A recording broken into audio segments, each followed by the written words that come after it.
क्या छात्रों के आंदोलन के आगे मोदी सरकार को झुकना पड़ा? क्या 12 साल में ऐसा बड़ा झटका मोदी सरकार को पहली बार लगा है?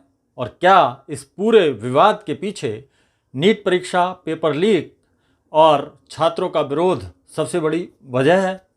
जंतर मंतर पर जारी विरोध के बीच धर्मेंद्र प्रधान ने प्रधानमंत्री नरेंद्र मोदी को भेजे इस्तीफे में लिखा है कि पिछले 10 दिनों से उनका मन बहुत ही व्यथित था। लेकिन इस इस्तीफे की सबसे बड़ी बात क्या है, आइए पूरी कहानी समझते हैं। पत्र में धर्मेंद्र प्रधान की ओर से 4 दशक से ज़्यादा शिक्षा सुधार का दावा किया गया है। अपने पत्र में धर्मेंद्र प्रधान ने कहा कि 4 दशकों से ज़्यादा समय से उन्होंने खुद को छात्रों, शिक्षकों और शिक्षा सुधार के लिए समर्पित किया है। उन्होंने कहा कि एक मजबूत, समावेशी और दूरदर्शी शिक्षा व्यवस्था ही मजबूत राष्ट्र की नींव रख सकती है। धर्मेंद्र प्रधान ने देश के युवाओं की उम्मीदों और भावनाओं का सम्मान करने की बात भी कही है। उन्होंने कहा कि भारत की युवा पीढ़ी के सपनों को पूरा करना राजनीतिक और सामाजिक जीवन की नैतिक जिम्मेदारी है। साथ ही उन्होंने प्रधानमंत्री नरेंद्र मोदी को उनके नेतृत्व में देश की सेवा करने का अवसर देने के लिए धन्यवाद भी दिया।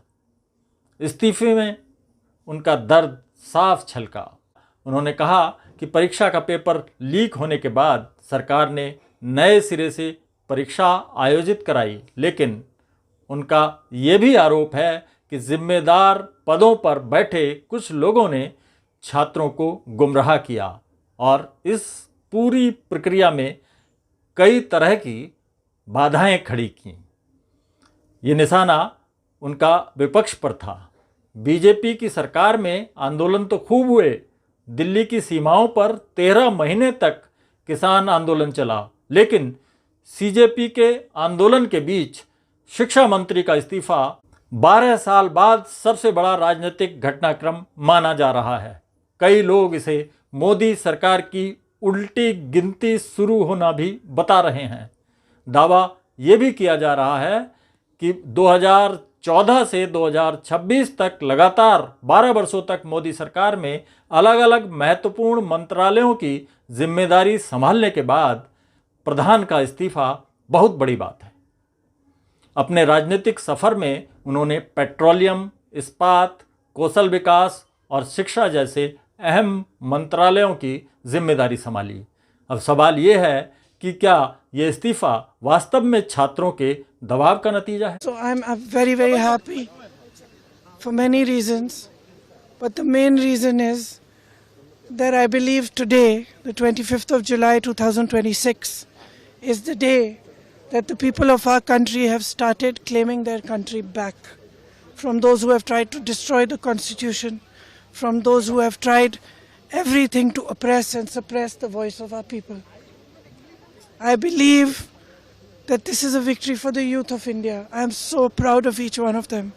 कांग्रेस ने एक्स पर लिखा है, धर्मेंद्र प्रधान का इस्तीफा देश के युवाओं और जेन जी की जीत है। ये उन करोड़ों युवाओं की जीत है जिन्होंने बेहतर शिक्षा व्यवस्था के लिए आवाज़ उठाई। कांग्रेस ने नीट पेपर लीक के बाद सड़कों से संसद तक न्याय की लड़ाई लड़ी। यह संघर्ष शिक्षा व्यवस्था में सुधार तक जारी रहेगा। हमारे देश के युवाओं को, जेनजी को बहुत बधाई। बहुत खुशी की बात है, आप लोगों का संघर्ष रंग लाया। धर्मेंद्र प्रधान को अल्टीमेटली इस्तीफा देना पड़ा। ये पूरी डेमोक्रेसी की बहुत बड़ी जीत है। उधर आम आदमी पार्टी ने सोशल मीडिया प्लेटफॉर्म एक्स पर पोस्ट करके इसे छात्रों की जीत बताया। पार्टी ने लिखा, बच्चों, पूरे भारत को आप पर नाज है। आपने इस अहंकारी सरकार को दिखा दिया कि लाठियां बरसा लो, आंसू गैस के गोले दाग लो, लेकिन हम झुकेंगे नहीं।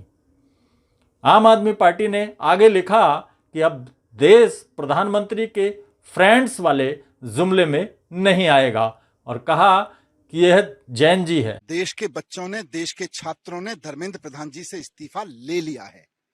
भेजना या मोदी जी का इस्तीफा लेना तो उस वक्त कहा जाता जब नीट का पेपर घोटाला हुआ और 22 बच्चों ने सुसाइड कर लिया।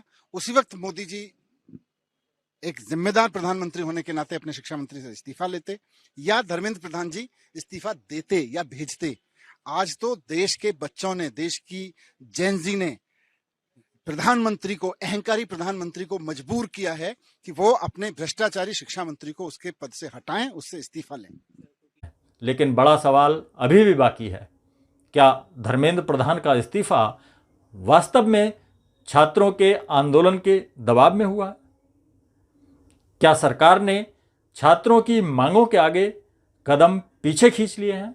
और क्या परीक्षा व्यवस्था में अब और बड़े बदलाव देखने को मिलेंगे? इन सब सवालों के जवाब आने वाले दिनों में साफ हो सकेंगे।